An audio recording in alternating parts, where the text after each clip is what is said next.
Hi and welcome students. In this Microsoft Office 2016 tutorial, I'm going to be going over the Word document window, ribbon, and elements common in the Microsoft Office applications.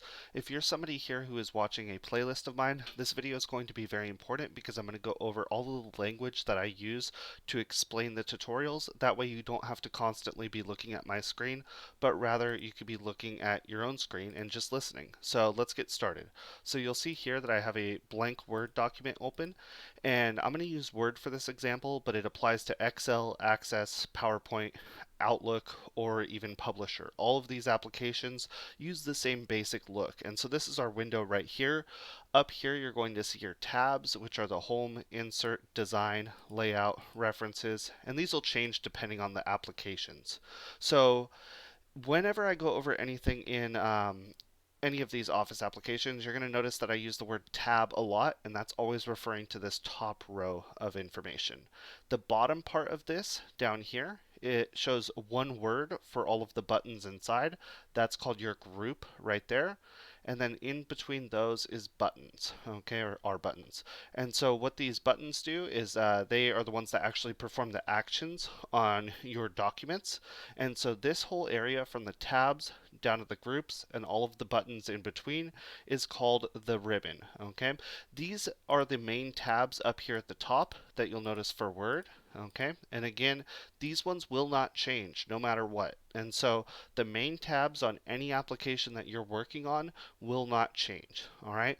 At the end of the tabs, you'll see a box right here that says tell me what you want to do, and this is called your tell me box, and this is where you could type in information if you don't know how to do something. So I could go right here and click and type in maybe table of contents, and as I type that in, you'll see table of contents. It will actually tell me how to do that. Okay, now I don't really recommend using this too much because if you just type everything in up here, it's actually going to take longer than if you knew the table of contents was in the references tab, table of contents group, table of contents. So it's going to take you longer to type in the tell me what to do box than it will to just know where you need to go. So I do recommend knowing the different buttons within the tabs. Okay, now within these tabs, there's certain elements that you want to keep an eye out for. There's something called arrows, and what arrows do is they allow you to see a drop down menu.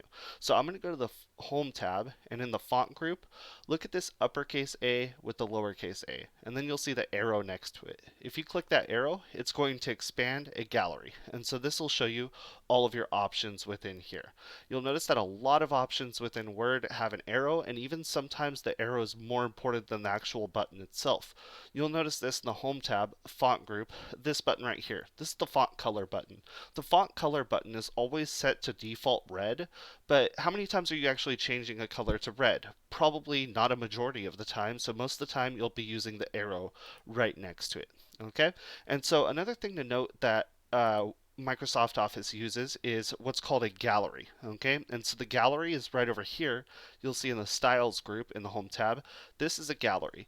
Galleries are displayed within Microsoft Office depending on how your ribbon is set up. So you can see that I have a gallery that's really wide and long across over here, but if I collapse the window a little bit, you'll notice that that gallery gets smaller. And as I continue to collapse the window, you'll notice that even the groups and the ribbon itself starts to get smaller. And you'll see that all of the buttons have kind of been pushed into this little area here. So I do recommend using Office as a full screen application. That way you can see as much of the gallery as possible. From here though, you'll also notice that the gallery has scroll arrows, and what these scroll arrows do is they allow you to scroll down and up within the gallery. And then finally, this More button is very important. Every gallery that has a lot of options in it also has a More button. And if you click that More button, it's going to show you not only all of the gallery options, but also additional options down at the bottom. Okay, so that's very important that you know that. The last thing I'm going to go over is if you don't see a option within a group, let's say I go to the Home tab, paragraph group, and I see all of my options up here, but I don't see everything that I want, you could actually go right here to the bottom right of the group and check to see if there's a Dialog Box Launcher. Some groups have it, some groups don't. You see that clipboard, font, paragraph, and styles all have it. However, editing does not have a dialog box launcher. And so if I ever say open up the paragraph group dialog box launcher in any of my tutorials, you know that that's in the home tab, paragraph group, and the dialog box launcher is in the bottom right. When you click that, it's going to open up a dialog box that actually gives you all of your paragraph options. You'll notice that when you do this, it holds the same name as the group, okay, that it originally came from. So it says paragraph here. This is all the options regarding paragraph. So very important to know that. Then finally, over here on the right side, you'll see a scroll bar. You can scroll up and down throughout this area. I hardly ever use this over here because I prefer to scroll using a mouse wheel. So I could actually just use the mouse wheel to scroll up and down rather than using this scroll bar over here. Finally, to zoom in and out, you'll see that you actually can find that down here on the status bar. I'm actually going to move myself out of the screen for just a second. And you'll see right here, this is where your scroll bar is. You could scroll in on your zoom in on your document and zoom out on your document using this. Okay, and you can see that. But I never use that either. I just do control and scroll. And how you do that is you hold down control on your keyboard and you scroll on your mouse wheel. Okay, I always think about it because it rhymes, control and scroll. Okay, this status bar is pretty useful because a lot of people don't know, but right down here it shows you what page you're on out of the amount of pages you're on, but also the amount of words that you have. Now keep in mind, if you're using Excel or something like that, it's going to show completely different but relevant data down here. It might show you the cell that you're on or the sum of the cells that you've selected. So it really depends on the program that you're using. Over here it shows you your check for proofing errors. That's equivalent to like a spell check, a quick button for that, and then your macros that you may have enabled. Over here on the right side, you'll see your read mode view and your print layout view.